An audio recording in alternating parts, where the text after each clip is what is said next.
পাবদা মাছ কে কে পছন্দ করেন? আমার তো পাবদা মাছ খুবই পছন্দ। আর এই মাছটার নাম যে কেন পাবদা মাছ এটা আসলে আমি বুঝি না। আজকে আমি পাবদা মাছ ভুনা করব। পাবদা মাছটা আসলে ভুনা খেতেই বেশি ভালো লাগে। অনেকে কচুর মুখি দিয়েও খায়, ওইটাও ভালো লাগে। তবে আমার কাছে পাবদা মাছ বেশি ভুনাটাই ভালো লাগে আর কি। তো এই জন্য মাছটা আমি হালকা করে একটু ভেজে নিয়েছি। অনেকে পাবদা মাছটা ভাজি করে না, এমনিতেই কাঁচা ভুনা করে, ওইটাও আমার কাছে ভালো লাগে। আমার শ্বশুরবাড়িতে পাবদা মাছটা ভেজে তারপরে ভুনা করে আর কি। তো ভুনা করার জন্য আমি প্রথমে নিয়ে নিচ্ছি একটু পেঁয়াজ, আর নিয়ে নিচ্ছি একটু রসুন। এটা অনেকে, রসুনটা অপশনাল, অনেকে রসুন খায় না। আমার শ্বশুরবাড়িতে রসুনটা খায়।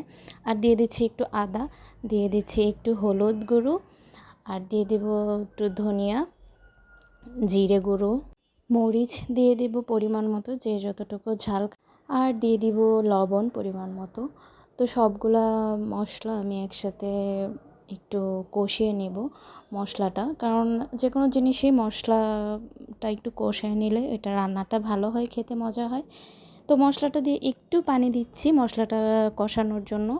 এই যে মশলাটা কিন্তু কষানো হয়ে গেছে, আমি একটু কাছে থেকে যদি আপনাদেরকে দেখাই, এই যে মশলাটা কষানোর পরে এরকম হয়ে যাবে।